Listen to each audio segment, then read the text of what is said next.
Ih, takutnya. A few moments later.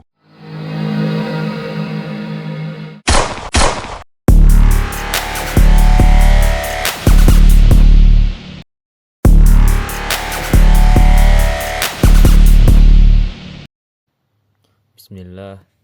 Assalamualaikum warahmatullahi wabarakatuh. Pada kesempatan kali ini kami ingin memberikan edukasi tentang kisah kepemimpinan Abu Bakar As-Siddiq radhiyallahu anhu.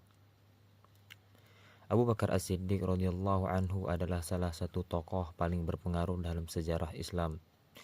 Beliau bukan hanya sahabat terdekat Nabi Muhammad SAW, tetapi juga pemimpin pertama umat Islam setelah wafatnya Rasulullah.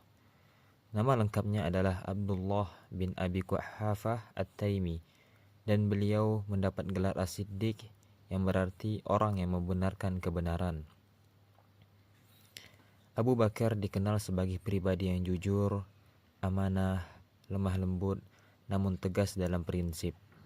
Beliau adalah orang pertama yang beriman kepada Nabi Muhammad SAW dari kalangan laki-laki dewasa. Selama hidupnya, Abu Bakar selalu setia mendampingi Rasulullah dalam suka maupun duka, termasuk saat hijrah ke Madinah dan dalam berbagai peperangan besar. Sifat dermawannya juga luar biasa. Hampir seluruh hartanya ia infakkan di jalan Allah. Ketika Rasulullah SAW memerintahkan umat untuk bersedekah dalam perang Tabuk, Abu Bakar menyerahkan seluruh hartanya. Ketika ditanya oleh Nabi, "Apa yang engkau tinggalkan untuk keluargamu?" Beliau menjawab dengan penuh keyakinan, "Aku tinggalkan Allah dan Rasulnya untuk mereka." Setelah wafatnya Rasulullah SAW, umat Islam sempat dilanda kesedihan dan kebingungan besar. Beberapa sahabat bahkan tidak percaya bahwa Nabi telah wafat.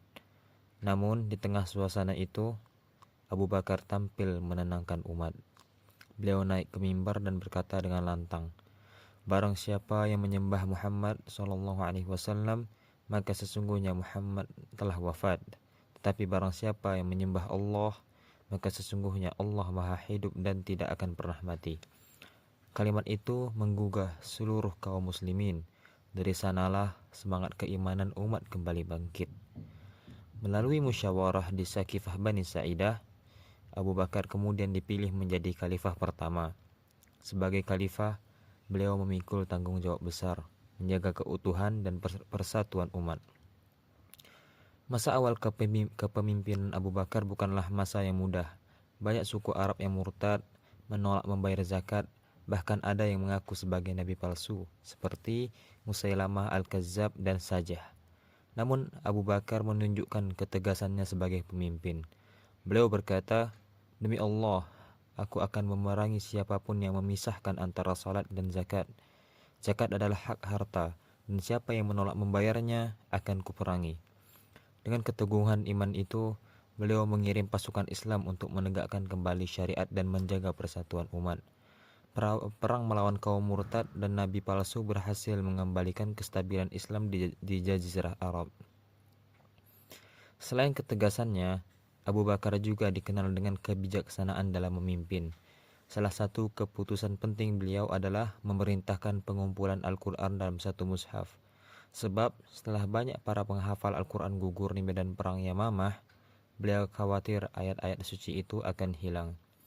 Perintah pengumpulan Al-Quran ini kemudian dijalankan oleh Zaid bin Sabit dan para sahabat lainnya. Keputusan itu menjadi salah satu warisan terbesar dalam sejarah Islam, karena menjaga kemurnian wahyu Allah hingga hari ini. Abu Bakar juga melanjutkan rencana Rasulullah SAW untuk mengirim pasukan ke wilayah Syam di bawah pimpinan Usamah bin Zaid. Meskipun saat itu kondisi umat sedang genting, Abu Bakar tetap berpegang pada keputusan Nabi dan tidak menundanya. Hal ini menunjukkan ketaatan dan kepercayaan penuh kepada Rasulullah SAW. Pada akhir kepemimpinan dan warisannya, Abu Bakar As-Siddiq hanya memimpin selama 2 tahun 3 bulan. Namun, Dalam waktu singkat itu, beliau berhasil membangun dasar pemerintahan Islam yang kuat dan stabil.